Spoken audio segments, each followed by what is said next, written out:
आप सभी लोगों का मेरे इस यूट्यूब चैनल पे दिल से स्वागत है। अगर आप इस चैनल पे नए हैं तो प्लीज़ इस चैनल को सब्सक्राइब कर लीजिएगा और बगल में जो घंटी का आइकन है उसे ज़रूर दबा दीजिएगा, ताकि मेरे चैनल पे आने वाली सारी वीडियो का नोटिफिकेशन आप तक पहुंचता रहे। जैसा कि आप लोग थंबनेल में देख रहे हैं कि बीसी सखियों की 5 प्रमुख मांगें जिनके पूरा होने के बाद ही बदलेगी बीसी सखियों की किस्मत। तो आज हम इन्हीं 5 मांगों के बारे में आपको बताएँगे। अगर ये 5 मांगें सरकार इनकी पूरी कर देती है तो सच में बीसी सखियों की एक तरह से किस्मत जो है बदल जाएगी। सबसे पहली जो माँग होनी चाहिए या जो माँग है बीसी सखियों की, अ, वो है इनका जो है ग्राम सचिवालय। जो गाँव में एक तरह से ग्राम सचिवालय बनाए जा रहे हैं, वहाँ पे इनको बैठने की जगह मिलनी चाहिए। और ये बहुत सारी बीसी सखियाँ हैं जहाँ जो मतलब उनको ग्राम सचिवालय में बैठने की जगह नहीं मिल रही है। तो एक तरह से सरकार को ये मतलब सुनिश्चित करना चाहिए कि ये जो बीसी सखी हैं उनको ग्राम सचिवालय जो है गाँव में जो बना है, वहाँ पे टेबल कुर्सी, इंटरनेट की सुविधा होनी चाहिए और वहाँ पे इनको बैठने से कोई रोके ना, ये सुनिश्चित करना होगा। और दूसरा जो है मनरेगा का जो पैसा एक तरह से लेटर जारी हो रहा है निकालने के लिए बीसी सखियों के माध्यम से, लेकिन ये पैसा बीसी सखियों के माध्यम से निकाला नहीं जा रहा है। अभी भी एक तरह से देखा जाए तो गाँव के ग्राम प्रधान जो हैं और भी जो महिला मेटे हैं, तो ये लोग पैसा जो है एक तरह से अपनी मर्ज़ी से जहाँ चाहते हैं वहाँ निकलवा पाते हैं।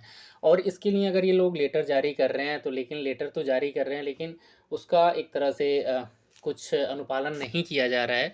क्योंकि आप किसी को पैसा निकालने के लिए फ़ोर्स नहीं कर सकते कि बीसी सखी के माध्यम से ही पैसा निकले। ये मेरा मानना है कि ये तभी संभव हो पाएगा, क्योंकि ये तभी संभव होगा जब बीसी सखियों का जो बैंक है, जैसे कि अगर कोई बीसी सखी फिनो पेमेंट बैंक से जुड़ के काम कर रही हैं या पेटीएम से जुड़ के काम कर रही हैं या पे नियर बाई से या एयरटेल से या बैंक ऑफ बड़ौदा से, तो मनरेगा मज़दूर का खाता अगर इनके बैंक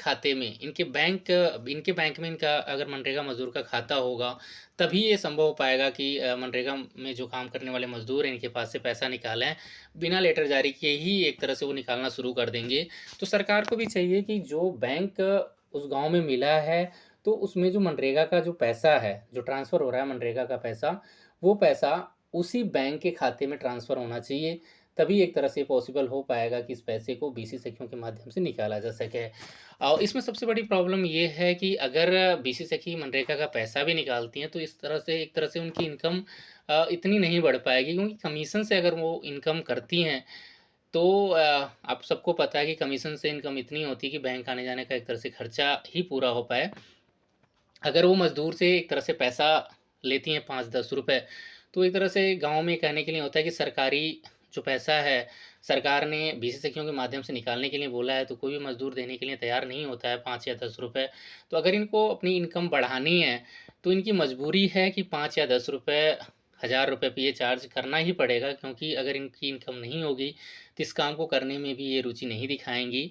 इसके लिए या तो सरकार एक तरह से इनका जो मानदेय है वो परमानेंट करे। जब परमानेंट हो जाएगा तो ही जो सरकारी जो फंड है, वो जो बीसी सखी निकालेंगी तो उसपे वो अगर एक्स्ट्रा चार्ज नहीं करती हैं 5 या 10 रुपए, तब भी कोई बात नहीं, क्योंकि सरकार इनको अगर रेगुलर सैलरी दे रही है तो।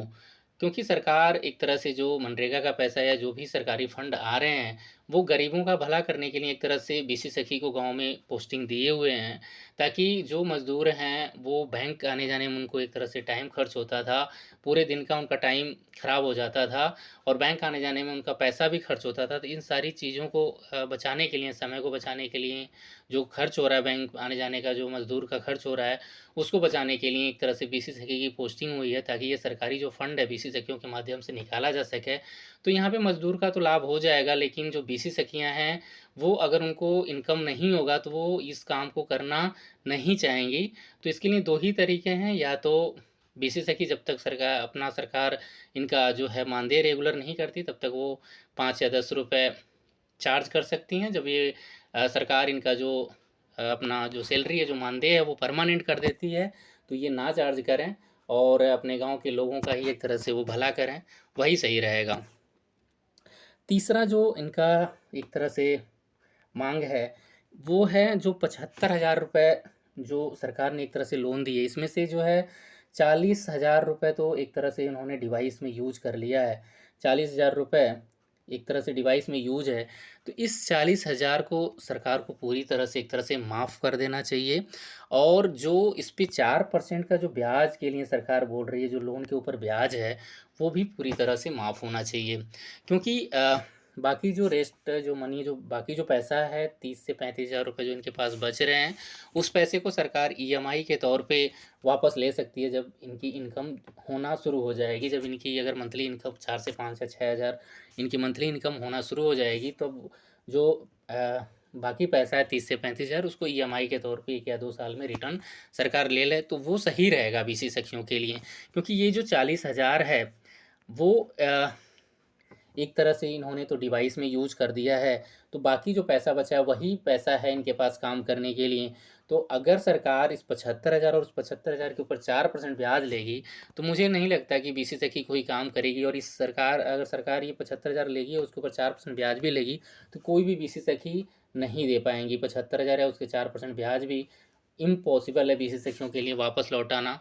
तो ये चीज़ होनी चाहिए सरकार के द्वारा कि ये जो डिवाइस में जो पैसा 40,000 लगा है, इसको पूरी तरह से एक तरह से माफ़ कर देना चाहिए। बाकी जो 30,000 है उसको ईएमआई के तौर पे लें, ताकि एक वन टाइम में अगर लेंगी लिए सरकार, तो ये काम नहीं कर पाएँगी। क्योंकि इनके पास वही फ़ंड है और उसी फ़ंड से एक तरह से ये ट्रांज़ैक्शन का काम कर रही हैं। जो इनके पास 30 से 35,000 रुपए बचे हैं, उसी से ये ट्रांज़ैक्शन का काम कर रही हैं। इसको भी ईएमआई के तौर पे लेगी सरकार, तभी इनके लिए भला होगा। जब इनका इनकम होना शुरू हो जाए तभी ईएमआई चालू भी करनी चाहिए।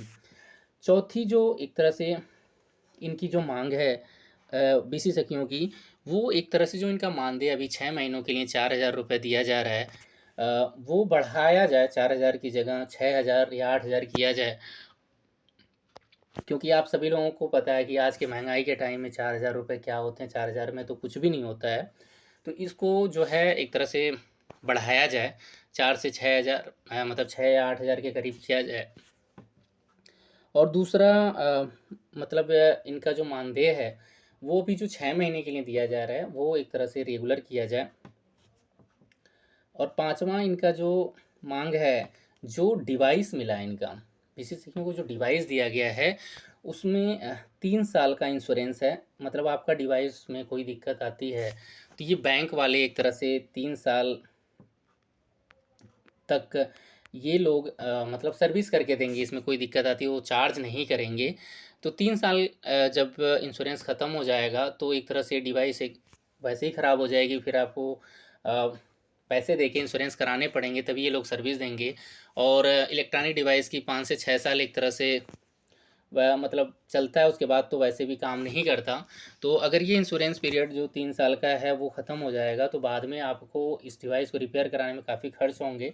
तो वो उस खर्चे को भी आपको निकालना पड़ेगा। तो सरकार को चाहिए कि ये जो इंश्योरेंस है वो एक तरह से लाइफ़ टाइम के लिए किया जाए। 3 साल का ना करके लाइफ़ टाइम के लिए किया जाए, ताकि ये लोग जो सर्विस मतलब इसी डिवाइस के माध्यम से दे रही हैं, तो ये डिवाइस रहेगा तभी ये काम आसानी से कर पाएँगी। तो ये जो डिवाइस है पे जो इंश्योरेंस सरकार ने दिया है, ये लाइफ़ टाइम के लिए होना चाहिए, ताकि इनका कभी भी डिवाइस ख़राब हो तो बैंक में जाके अपना सर्विस करा सकें। ये बैंक के लिए ही काम कर रही हैं, तो इनके पास डिवाइस होना ज़रूरी है। और बैंक का भी दायित्व बनता है कि एक तरह से इंश्योरेंस जो है लाइफ़ टाइम करके, इसमें जो भी दिक्कतें आती हैं, उस डिवाइस को चेंज करना पड़ रहा है या कोई भी दिक्कत आती है, तो ये लाइफ़ टाइम के लिए करें, ताकि ये बीसी सखी आसानी से जो बीसी सखी का काम है वो कर सकें। तो ये जो 5 माँगें थी, अगर ये 5 माँगें मेरे हिसाब से अगर पूरी हो जाती हैं, तो सच में बीसी सखियों का जो किस्मत है वो बदल जाएगा। और एक जो इनकम होनी चाहिए वो कर पाएँगी और अपना जीवन यापन कर सकती हैं इस योजना से जुड़ के। और एक तरह से मंथली इनकी इनकम 5 से 6,000 8,000 रुपए जनरेट होना शुरू हो जाएगी। जो सरकार का सपना था कि 10,000 तक का इनका इनकम हो करने के लिए, वो पूरा हो पाएगा। अगर ये 5 माँगें पूरी होती हैं तभी संभव है ये। देखिए सरकार आने वाले टाइम में क्या करेगी, अगर ये 5 माँगें पूरी करती है सरकार की नहीं करती है, ये तो देखने वाली बात होगी। जो भी होगा इस चैनल के माध्यम से आपको अपडेट करा दिया जाएगा। आप सभी लोगों का मेरा वीडियो देखने के लिए दिल से धन्यवाद। मिलते हैं अगले वीडियो में।